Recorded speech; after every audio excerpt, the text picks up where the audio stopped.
kay yeeg Mamadou Mouhamed Ndiaye. jërë ngeen jëf. ndax Ousmane Sonko dina déféré ci convocation commission ad hoc bi que war a déglu ci wàllu levée immunité parlementaire am. ñu laaj loolu sama naataango yi. sama naataango bi di journal Sud Quotidien ne jamais nee na du fa dem. sama naataango ne kii di Ousmane Sonko déchire la convocation de la commission ad hoc.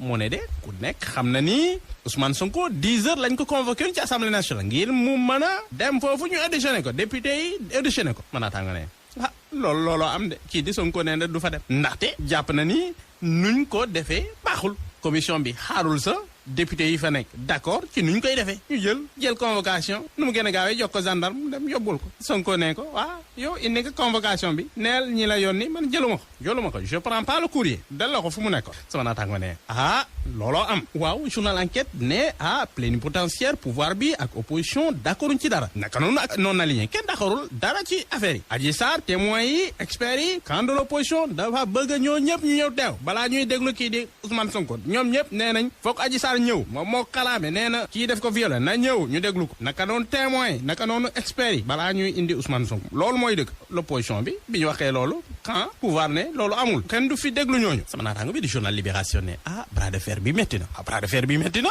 ça part dans tous les sens. kenn xamul lii lan la pëccoxoo la. kii di Moustapha Guirassy ne lii lan la ñun xamuñu sax daanaka document yi ñu jox commission bi xamuñu ko. kii di Cheikh Bamba Dièye jël parole ne xam nga lii lan la député majorité yi dañu waxante dëgg dañoo bëgg a tàkk Ousmane Sonko yeew ko ba mu dëgër yóbbul juge d'instruction looloo am te duñ ko nangu loolu lañ defoon Khalifa Sall. waaye nag dossier bi du loolu kese moo am ndaxte waa Sonko yi ba léegi ni police mi ngi leen di traqué di jàpp di yóbbu ci commissariat. sama naataango ne Gana Abbas Fall mi yor parti Pastef ci Dakar Patricia Gandoul mi nekk soxna kii di Birame Souleye administrateur parti bi ñaari membre FRAPP jot nañ leen jàpp démb ci préfecture Dakar. sama naataango bii di journal quotidien ne fu mu toll nii wax leen rek dem dik pour Pastef dem dik loolu kese la. division des investigations criminelles Birame Souleye bi mu demee ci dik démb dañ ko garder à vue Abbas Fall ak ñeneen ñi retour de parquet kon lundi dañuy dellu ci parquet. sama naataango bi di journal Source A ne Birame Souleye rejoint Patricia en cage daanaka ñoom ñaar monsieur et madame en cage looloo xew. sama naataango bi di journal Vox Populi ne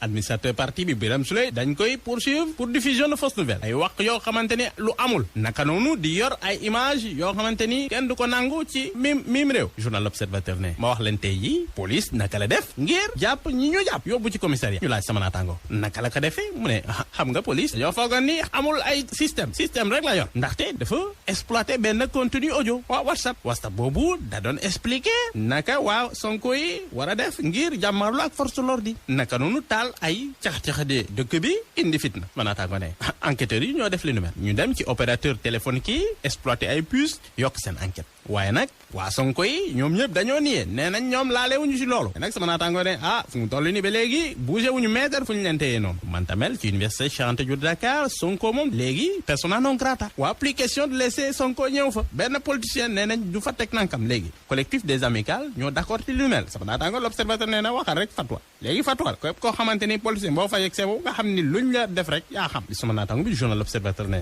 risque d'affrontement am na diggante waa pro Ousmane Sonko ak pro Macky Sall. sama naataango ne looloo tax moo avocat kii di Adji Sarr dem nañ waxtaan ak ministre de l'intérieur kooku jox leen sécurité ngir jox ko Adji Sarr daanaka ñaari policier ñooy wottu kaaraange kii di Adji Sarr ndaxte ñi bëri dañ koy menacé ne ko Adji Sarr yooyu yaa wax kii di Ousmane Sonko dafa violé léegi nag dañ lay régler ni monton ba wax la ko donc menace de mort yi moo tax kon ñaari policier bi léegi ñooy wottu kaaraange kii di Adji Sarr. sama naataango ne ci wàllu sécurité itam gouverneur Dakar jël na ay dogal ndaxte nee na léegi képp koo xamante ni da ngaa bëgg a jënd carburant détail ci bidon dañ koy aaye.